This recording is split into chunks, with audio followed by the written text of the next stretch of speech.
আসসালামু আলাইকুম প্রিয় দর্শক, অন্য মঞ্চের আলাপচারিতায় আপনাদের সকলকে আমন্ত্রণ জানাচ্ছি। আলোচনার জন্য আমন্ত্রিত অতিথি হয়ে আজ আমাদের সঙ্গে আছেন জানিপপের প্রতিষ্ঠাতা চেয়ারম্যান জনাব অধ্যাপক ডক্টর নাজমুল হাসান কলিমুল্লাহ। কলিমুল্লাহ ভাই, আমি যে প্রসঙ্গটা দিয়ে আজকে শুরু করতে চাই, আজকে আমার কাছে না একটু যেন কৌতুককর বিষয় মনে হচ্ছে। সেটা হলো, আমরা দেখলাম যে জাতীয় ঐক্যমত্য কমিশনের মিটিং এর পর ওখানে ঐক্যমত্য কমিশনের যিনি চেয়ারম্যান, প্রধান উপদেষ্টা ডক্টর মোহাম্মদ ইউনূস, উনি একটা তাগিদ দিলেন যে ডিসেম্বরকে মাথায় রেখে যেন সংস্কার কার্যক্রমগুলো দ্রুত শেষ করা হয়। এটা আমরা প্রধানমন্ত্রী প্রেস উইং থেকে একটা বিজ্ঞপ্তি আকারে পেলাম রাত 8টায়। আবার রাত্র 1 ঘন্টা পরে 9টার সময় একটা বিজ্ঞপ্তি সংশোধনী দেওয়া হলো। সেখানে বলা হলো যে ডিসেম্বর নয়, এবছরের ডিসেম্বর থেকে আগামী বছরে 2026-এর জুন পর্যন্ত সময়ের মধ্যে নির্বাচন হবে, সেভাবে অগ্রসর হতে হবে। তো প্রথমত কথা হলো যে উনি ওইখানে কি বলেছিলেন? ওইখানে কি 2026-এর জুন পর্যন্ত বলার পরও কেবলমাত্র ডিসেম্বর পর্যন্ত এই ধরনের একটা প্রেস রিলিজ কিভাবে তৈরি হলো? কিভাবে এটা পত্রিকায় আসলো এবং মিডিয়াকে পাঠানো হলো? অথবা দ্বিতীয়বার আবার সেটাকে সংশোধন করা হলো কেন? আমরা জানি প্রেস উইং খুবই পাওয়ারফুল একটা প্রতিষ্ঠান, অত্যন্ত জ্ঞানীগুণী ব্যক্তিরা এখানে কাজ করেন। তো তারা কি প্রথমবার ভুল করলেন নাকি দ্বিতীয়বার ভুল করলেন? দ্বিতীয়বার যেহেতু সংশোধনী দিলেন, তাহলে প্রথমবার যখন ভুল করলেন সেটা কি প্রমাণ করে তাদের যোগ্যতার একটু ঝামেলা আছে? অথবা ওইটাই কি বলেছিলেন, নাকি পরে ওনাকে আবার বোঝানো হলো যে না, এটা তো আমরা আমাদের স্ট্যান্ড তো জুন পর্যন্ত। তো জুনে কি লাভ? জুনে যেতে হবে কেন? ডিসেম্বরের সমস্যাটা কি? এই বিষয়টা নিয়ে আপনার কি বিশ্লেষণ এই ব্যাপারে? এটা যদি একটু ক্লিয়ার করতে পারতেন। ধন্যবাদ। দেখুন, এখানে অনেকগুলো ইফেন্ট বাট আছে। আপনার এখানে উপস্থিত ছিলেন সরকার প্রধান, মাননীয় প্রধান উপদেষ্টা, প্রধানমন্ত্রীর পদমর্যাদায় যিনি অধিষ্ঠিত প্রফেসর ডক্টর ইউনূস, আমাদের একমাত্র নোবেল লরেট। দুটি সংস্কার কমিশনের চেয়ার আমার সতীর্থ বন্ধু প্রফেসর ডক্টর আলী রিয়াজ, এবং আমাদের আরেক অগ্রজপ্রতিম সহযোদ্ধা প্রফেসর ডক্টর বদিউল আলম মজুমদার। এই তিনজন বাদে মুনির হায়দার, আপনার আমার পরিচিত, মার্কিন মুলুকে দীর্ঘদিন ব্যাপৃত ছিলেন, 21শে টেলিভিশনে কাজ করতেন। আবার আমাদের সাবেক ইউনাইটেড ঢাকার মেয়র প্রয়াত খোকা মহোদয়ের সঙ্গে সার্বিক দায়িত্ব পালন করেছেন বলে শোনা যায়।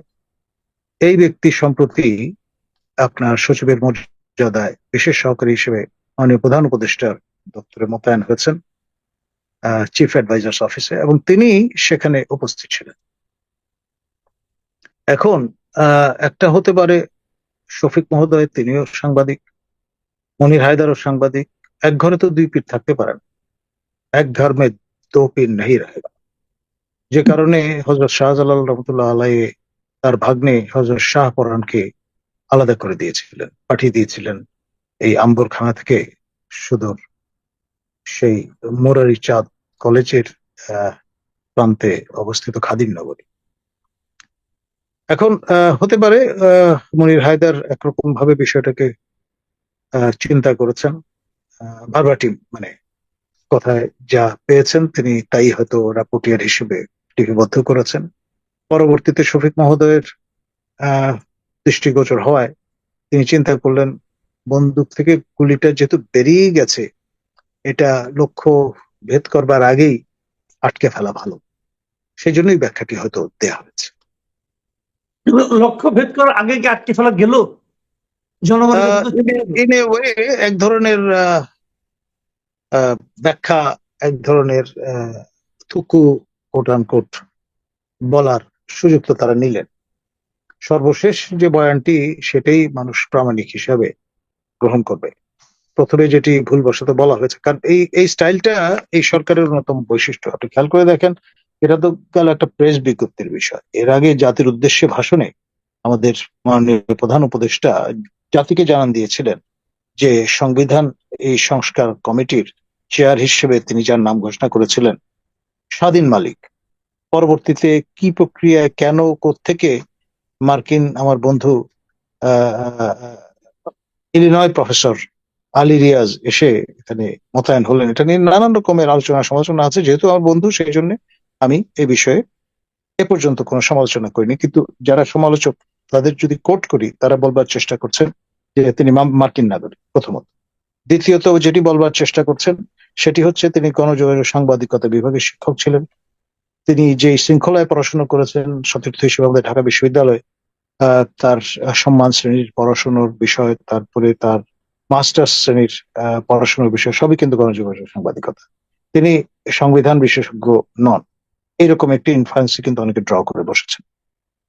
আজকেও আপনার ন্যাশনাল হিউম্যান রাইটস কমিশনের যাকে বলা হয়ে থাকে ফাদার ফিগার, আপনার অ্যাডভোকেট খন্দকার কায়সার, তিনি আইডিএইচআরবি 8 বছর ধরে এই প্রকল্পটি সৃজন করে পরে সেটিকেই রূপান্তর করা হয়েছে আপনার রাজকীয় দিনেমার সরকার অর্থানুকূল্যে যেটি পরিচালিত হয়েছিল, ন্যাশনাল হিউম্যান রাইটস কমিশন। তিনি বলবার চেষ্টা করছিলেন যে আইদার ল অথবা পলিটিক্যাল সায়েন্স ব্যাকগ্রাউন্ডের একজন কাউকে এই দায়িত্ব দেয়া যেতে পারত। ওয়াই হিম? এই যে বিভিন্ন শ্রেণীর, তিনি একজন কানাডার নাগরিক, সেখানেই প্র্যাকটিস করেন ল, মানে একেবারেই আপনার ম্যান অফ দ্য স্ট্রিট বলার সুযোগ নেই, যাকে আমরা রাম শ্যাম যদু মধু বলি বাংলায়, ইংরেজিতে টিক টম হ্যারি। নো, উনি নাম ভূমিকা পালন করেছেন বিলিয়ার মতো থিঙ্ক ট্যাঙ্ক প্রতিষ্ঠার ক্ষেত্রে, পরবর্তীতে ন্যাশনাল হিউম্যান রাইটস কমিশনের ক্ষেত্রে। ফলে একেবারে উড়িয়ে দেওয়ার মতো বিষয় নয় কিন্তু এই যুক্তিগুলো। না, আপনি যেটা বললেন যে উনি যুক্তরাষ্ট্রের নাগরিক, যুক্তরাষ্ট্রের নাগরিক তো আরো অনেকে আছেন, এবং এটা কি আসলে কি মানুষ আছেন বলে আপনার চন্দন নন্দী আমাদের জানিয়েছেন, ভারতের দিল্লি বেসড যিনি সাংবাদিক, নিয়মিত লিখছেন, আজকেও লিখেছেন। আমাদের আরেকজন উপদেষ্টা যিনি সম্প্রতি সর্বশেষ ইনক্লুশন, খলিল সাহেব, তাকে নিয়ে বলেছেন যে তিনি মার্কিন নাগরিক এবং জাতীয় জনগুরুত্বপূর্ণ নিরাপত্তা সংক্রান্ত একটা বিষয় সেখানে তাকে পদায়িত করা হয়েছে।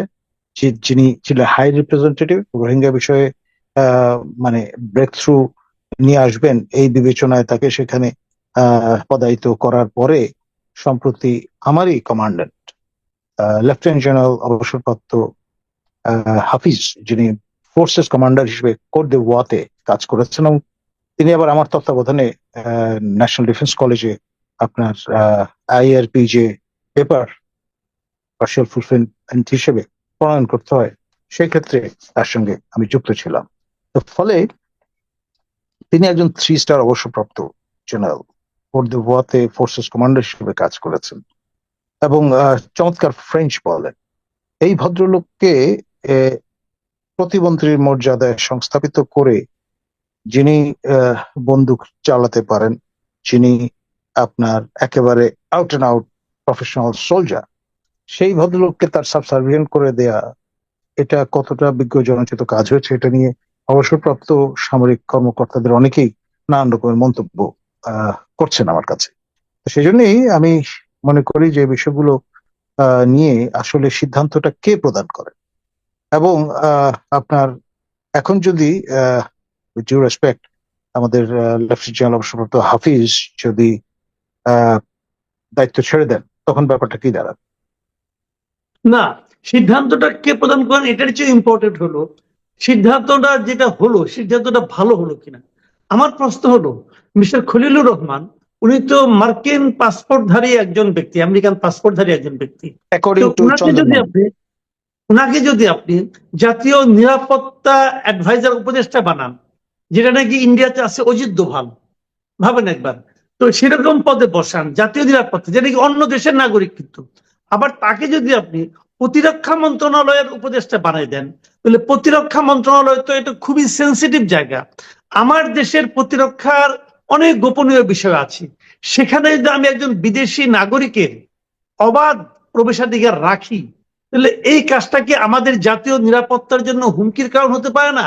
এটা কি আমাদের জন্য সম্মানজনক হলো? দেখুন, সম্ভবত আমরা ইসরায়েলি মডেলটা পার্সু করছি। ইসরায়েল আমার জানা মতে এটা মিনি ওয়ার্ল্ড। প্রতিটি দেশের ভাষার নাগরিকেরা সেখানে আপনার বসবাসরত, অথবা সেই দেশের পাসপোর্ট হোল্ডার। আপনার প্রতিটা নাগরিকের একাধিক পাসপোর্ট আছে। তো সেই বিবেচনায় আমরা হয়তো সেরকম অ্যাসপায়ার করছি, সেরকমটি হতে চাচ্ছি, ইসরায়েলের মতো ইনভিনসিবল একটা রাষ্ট্রে নিজেদের রূপান্তরিত করার চিন্তা করছি। Who knows? ঠিক আপনার আছে। নিশ্চয়ই মনে আছে দীপমণির কথা। তিনি আমাদের তিনটি পোর্টফোলিও, প্রথমটা তো পররাষ্ট্রমন্ত্রী পূর্ণ মেয়াদে, তিনি যখন জি। পররাষ্ট্রমন্ত্রী সবাইকে অবাক করে তিনি ইসরায়েলে যেতে চেয়েছিলেন। ভাগ্যিস ইসরায়েল অ্যালাউ করেনি, তা না হলে কিন্তু তিনি ঢুকে পড়তেন। ইসরায়েল যে শর্ত দিয়েছিল যে ভাই আপনি যে ঢুকতে চাচ্ছেন, as far as we are concerned we recognize Bangladesh, আমরা কিন্তু আপনাদের 2বার স্বীকৃতি দিয়েছি। ইসরায়েল প্রথম রাষ্ট্র যেটি বাংলাদেশকে স্বীকৃতি দিয়েছে 29শে এপ্রিল 1971-এ। এবং সেই লক্ষ্যে আমাদের তৎকালীন পররাষ্ট্রমন্ত্রী প্রয়াত খন্দকার মোশতাক আহমদ 28শে এপ্রিল ইসরায়েলে চিঠি লিখেছিলেন। তার নির্দেশে তৎকালীন আপনার ভারপ্রাপ্ত রাষ্ট্রপতি সৈয়দ নজরুলের নির্দেশে মোশতাক স্বাক্ষরিত সেই চিঠির কপি আমার কাছে আছে। তো সুতরাং এটি বানোয়াট বিষয় নয়। এখন এমন হতে পারে সেই কারণে, যেহেতু প্রথম রাষ্ট্র ইসরায়েল আমাদের স্বীকৃতি দিয়েছে, সেই জন্যই ইসরায়েলের সঙ্গে আমাদের এই লাভ হেট রিলেশনটা বহাল আছে। সেই জন্য আমরা ওনাদের মডেল অনুসরণ করার চেষ্টা করছি, এই সরকার তাই এবং করছে। আমাদের মাননীয় প্রধান উপদেষ্টা বলা হয় ইউনেস্কোর নাম দিয়ে ইসরায়েল থেকে পুরস্কারও গ্রহণ করেছেন এই পদে আসীন হওয়ার আগে। আবার পত্রিকান্তে জানা গেছে যে তিনি 100 কোটি টাকা ওদের তহবিলে দানও করেছেন। কি বলেন? এসবই কিন্তু রিপোর্টেড, মানে আমি কিন্তু মানে আমার অনুমান নির্ভর কথা বলছি না। এটা জানতাম না তো। দর্শক, আপনারা নিশ্চয়ই শুনলেন যে একটা নতুন তথ্য আমি পেলাম, আমি অবশ্য জানতাম না এটা। আচ্ছা, আরেকটা কথা আপনাকে, যে জিনিসটা বলে আলোচনা হয়তো আমরা এবং শেষ করবো। আরেকটা বিষয় এখানে বলে রাখা ভালো, আপনার জর্জ সোরস মহোদয়ের কথা তো আপনি নিশ্চয়ই শুনেছেন, জি মার্কিন জি, ধনকুবের, হ্যাঁ। হাঙ্গেরীয় বংশোদ্ভূত একজন নন প্র্যাকটিসিং জু। এবং বলা হয়ে থাকে যে তার অর্থানুকূল্যে এই কালার রেভলিউশন আপনার কার্যকর হয়েছে বাংলাদেশে। বলেন কি? যাই হোক, এগুলো এগুলো নিশ্চয়ই মানুষ বিবেচনা করে দেখবে। আমি আপনাকে আরেকটা কথা বলতে চাচ্ছি, এই যে প্রথমে যেটা দিয়ে শুরু করেছিলাম, এই যে নির্বাচনটা আপনার জুনে হবে, আগামী বছরের জুনে হবে না, এই বছরের ডিসেম্বরে হবে, এই যে ধোঁয়াশা এবং পরিষ্কার হতে হতেও আবার কুয়াশা, কারণ পরিষ্কার তো প্রায় হয়ে গিয়েছিল ডিসেম্বরে হবে, কিন্তু ওটার মধ্যে আবার কুয়াশা ঢেকে দেওয়া হলো যেটা জুড়েই হবে। এর ফাঁকে আমরা কিন্তু সোশ্যাল মিডিয়ায় আরেক ধরনের ক্যাম্পেইন দেখছি, সেটা হলো যে এদেরকে 5 বছর রেখে দেওয়া যায় কিনা। এবং সেই ক্যাম্পেইনের সমর্থনে আমরা প্রথম শুনলাম যে ধর্ম উপদেষ্টা যিনি আছেন উনি বলেছিলেন, উনি একটা থিওরি দিয়েছিলেন যে 2029 পর্যন্ত আমাদের থাকতে হবে, থাকার অধিকার আছে, আমাদের ম্যান্ডেট আছে। আবার ওই দিন শুনলাম স্বরাষ্ট্র উপদেষ্টা উনি বললেন যে ওনার কাছে নাকি সাধারণ মানুষ বলছেন যে আপনারা 5 বছর থেকে যান। তো আপনিও আমার ধারণা সাধারণ মানুষের সঙ্গে টুকটাক বেসেন টেসেন, তো সাধারণ মানুষকে আপনার কাছে এই ধরনের কোনো দাবি তুলেছে যে এদেরকে 5 বছর রেখে দেওয়ার জন্য আপনারা দেখো, ক্যাম্পেইন এটা চালান? তো আমার বিষয় না। আমাদের মাননীয় প্রধান উপদেষ্টা, একমাত্র নোবেল লরেট যিনি সান অফ দ্য সয়েল বাংলাদেশে, প্রফেসর ডক্টর ইউনুস, তার সামনে এই বিপুল সংখ্যক মুসল্লি যারা তার কাছাকাছি যেতে সমর্থ হয়েছিলেন ঈদের জমাতে, তারা কিন্তু এই দাবি তুলেছেন এবং সেটা আমরা সবাই জানি। এখন এই লোকগুলো পাজামা পাঞ্জাবি পরে আমাদের ডিজিএফআই বা এনএসআই এর আন্ডার ডগ কিনা হু নোস, কিন্তু অনেকে যখন দেখেছেন শুনেছেন তারা তো তাদের সাধারণ মুসল্লি হিসেবেই বেনিফিট অফ ডাউট দেবেন, এটাই স্বাভাবিক। না, ওরকম তো আপনার শেখ হাসিনা যখন ক্ষমতায় ছিলেন তখন তো তাকে অনেকে বলতো যে আজীবন শেখ হাসিনা থাকবেন, 2046 পর্যন্ত থাকবেন। এখন ওই সংখ্যাটাকে যদি আপনি সাধারণ জনগণের প্রতিনিধি হিসেবে বিবেচনা করতে চান তাহলে সে ঠিক হবে? দেখুন, যারা বলেছিলেন তারা দেশের অবস্থাপন্ন মানুষ, ব্যাংকের মালিক, ধনকুবের, হেলথি রিচ, এই ধরনের লোকজন। এখন তারা তো একেবারেই ক্ষুদ্রাতি ক্ষুদ্র অংশ জনগণের, যদিও তারা প্যাট্রন, এমপ্লয়ার, অনেকের আপনার রুটি রোজগারের ব্যবস্থা করে দিয়েছিলেন, সেটা ভিন্ন বিষয়।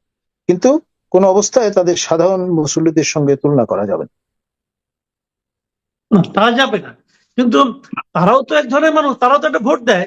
আর এখানে সাধারণ মুসল্লি, দেশের জনগণ হলো 18 কোটি, এদেশের ভোটার হলো প্রায় 10 কোটির মতো। আর এখানে সাধারণ মুসল্লি কয়জন এবং তারাই কি জনগণ টোটাল পপুলার মানে জনগণের সাধারণ মানুষের প্রতিনিধিত্ব করে কিনা, এটা নিয়েও কিন্তু একটা প্রশ্ন থাকবে। তো আপনার কি মনে হয় যে এক এটার ধরনের উত্তর ক্যাম্পেইন হতে পারে চালানো হচ্ছে? এরকম, জি এটার উত্তর হতে পারে একেবারে মানব সভ্যতার উষালগ্নে আপনাকে যেতে হবে উত্তর খুঁজতে হলে। আপনার গ্রিক সভ্যতায় আমরা অ্যাথেন্স স্পার্টার কথা জানি, নগর রাষ্ট্র, সেখানে প্রত্যক্ষ গণতন্ত্রের প্র্যাকটিস ছিল, অর্থাৎ সংখ্যা ছিল লোক কম, এবং তারা সবাই এক জায়গায় বসে সমবেত হয়ে হা বা না এই ধরনের ভোটাভুটিতে যেতেন প্রকাশ্যে। সেখানে ইউনিভার্সাল অ্যাডাল্ট ফ্র্যাঞ্চাইজের মতো গোপনীয়তার এলিমেন্ট মেনটেন করতে হতো না, কারণ চোখে দেখা যায়, কানে শোনা যায়, এরকম দূরত্বে উপবিষ্ট মানুষজনের সম্মতির ভিত্তিতে সিদ্ধান্ত নেওয়া যেতে পারত। সম্ভবত এরা সবাই খালেজ দিলের মুসল্লি, সেরা ধর্মপ্রাণ মানুষ, সেই জন্য তাদের বিষয়টা হয়তো সামনাসামনি গ্রিক স্টাইলে আপনার ফলো করার একটা চেষ্টা হয়েছে। আপনার প্ল্যাটো, অ্যারিস্টটল, এদের তো আরবি নামও ছিল, আফলাতুন নিশ্চয়ই ভুলে যাননি আপনি। জি, অনেক ধন্যবাদ জনাব প্রফেসর নাজমুল হাসান কলিমুল্লাহ। প্রিয় দর্শক, আপনারা শুনলেন ডক্টর নাজমুল হাসান কলিমুল্লাহ ওনার স্বভাব সুলভ ভঙ্গিতে বিভিন্ন জটিল প্রশ্নের জবাব দিলেন, ওনার মূল্যায়নের কথা শোনালেন আপনাদেরকে। এর মধ্যে অনেক ইঙ্গিত আপনারা পাবেন এবং অনেক রসিকতার মধ্যে অনেক সিরিয়াস কথা উনি বলেছেন। আমার ধারণা আপনাদের ভালো লাগবে, আমার নিজেরও ভালো লেগেছে। আগামীতে আবার আমরা ওনার সঙ্গে বসার চেষ্টা করব। আপনারা সবাই ভালো থাকবেন। এখন এই পর্যন্তই। আল্লাহ হাফিজ।